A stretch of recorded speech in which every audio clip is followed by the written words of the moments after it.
இப்போ அரசியல்ல பெரிய டிராமா என்னன்னா, விஜய் அண்ணன் வந்து அதிக சீட்டுகளை வெற்றி அடைஞ்சிருக்காரு.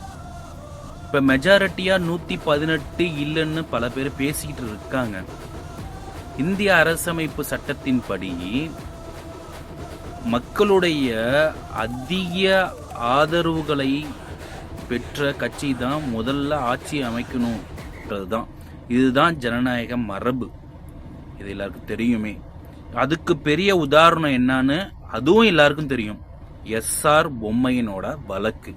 அப்ப உச்ச நீதிமன்றம் என்ன சொன்னுச்சு தெரியுமா?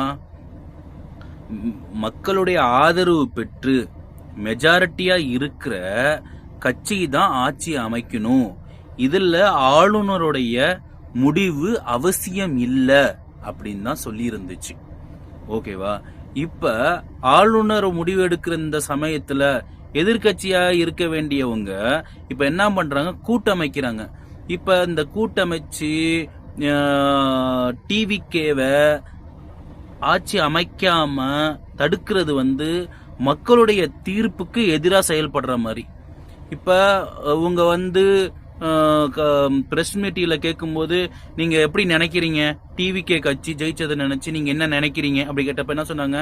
மக்களுடைய தீர்ப்புக்கு நாங்க தலை வணங்குகிறோம் அப்படின்னு முதல்வர் ஐயா சொன்னாங்க, துணை முதல்வர் ஐயா சொன்னாங்க, எடப்பாடி ஐயா சொன்னாங்க, எல்லாருமே சொன்னாங்க. இப்ப என்ன பண்றாங்க? அவங்க தீர்ப்புக்கு எதிராக செயல் பண்றாங்க. இது ஒண்ணு. ரெண்டாவது என்ன தெரியுமா? ஒரு கட்சியில உள்ள நிறை குறைகளை பேசுறதை விட்டு நம்ம கட்சி ஆட்சிக்கு வந்தா என்ன செய்வோம் எது செய்வோம்ன்றத சொல்றதை விட்டுட்டு அந்த கட்சியில இருக்கிற தலைவரை அளவுக்கு அதிகமா விமர்சிச்சம் செஞ்சதுனாலதான் ஒரு கட்சி என்ன நிலையில இருக்குன்றத எல்லாருக்கும் தெரியும். ஓகேவா?